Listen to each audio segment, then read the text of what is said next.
নমস্কাৰ, মই হেমন্ত গগৈ। দেখিছে এই ভেন্দি ছিঙি আছোঁ, আপোনালোকক দেখাইছোঁ। আপোনালোকক এই ভেন্দিখিনি গুটি দিয়াও দেখাইছিলোঁ। আৰু আজি মিছেছে মই ছিঙি আছোঁ। আজি প্ৰায় এইটো আপোনাৰ ছিঙা দিন হৈ গ'ল। ইয়াৰ আগতে আপোনাৰ মই 1.5 কুইণ্টেল মাল বিক্ৰী কৰিলোঁ। 70 টকাকৈ আমি ৰিটেইল চেল দি আছোঁ, হ'লচেল 60 টকা দি আছোঁ। আৰু এনেকৈ ওলাই আছে। আজিও ছিঙিছোঁ, এইখিনি প্ৰায় 40 কেজি হ'ব। দেখিছে আপোনাৰ বেগত আছে।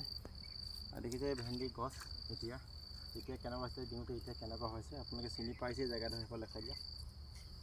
দেখিছে এই দেখোন লাগি আছোঁ।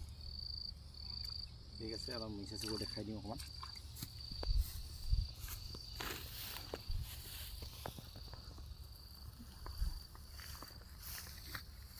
এয়া মিছেছে আনি আছে ছিঙি পেলাই, দেখাই আছোঁ আপোনালোকক। বাগিছে ইয়াত ভৰাই দিয়া। এই দুটা বেগ ফুল হৈছে, 40 কেজি হ'ব। আৰু ইয়াতো দি দিয়া, অলপ পৰি যাব নেকি। এনেকৈ দেখাই আছোঁ আপোনাক। গুটি দিয়া দেখালোঁ, এতিয়া ভেন্দি চিঙা দেখালোঁ আপোনালোকক। ঠিক আছে, কেনে পালে কমেণ্ট এটা কৰিব, ভাল পালে লাইক এটা কৰিব, আৰু লগতে ছাবস্ক্ৰাইবো কৰিব। নতুন যিসকল আছে মোৰ আহিব, তেখেতলোকে আৰু ভিডিঅ' পাই থাকিবলৈ আপোনাৰ বেল আইকনটো প্ৰেছ কৰিব। ধন্যবাদ।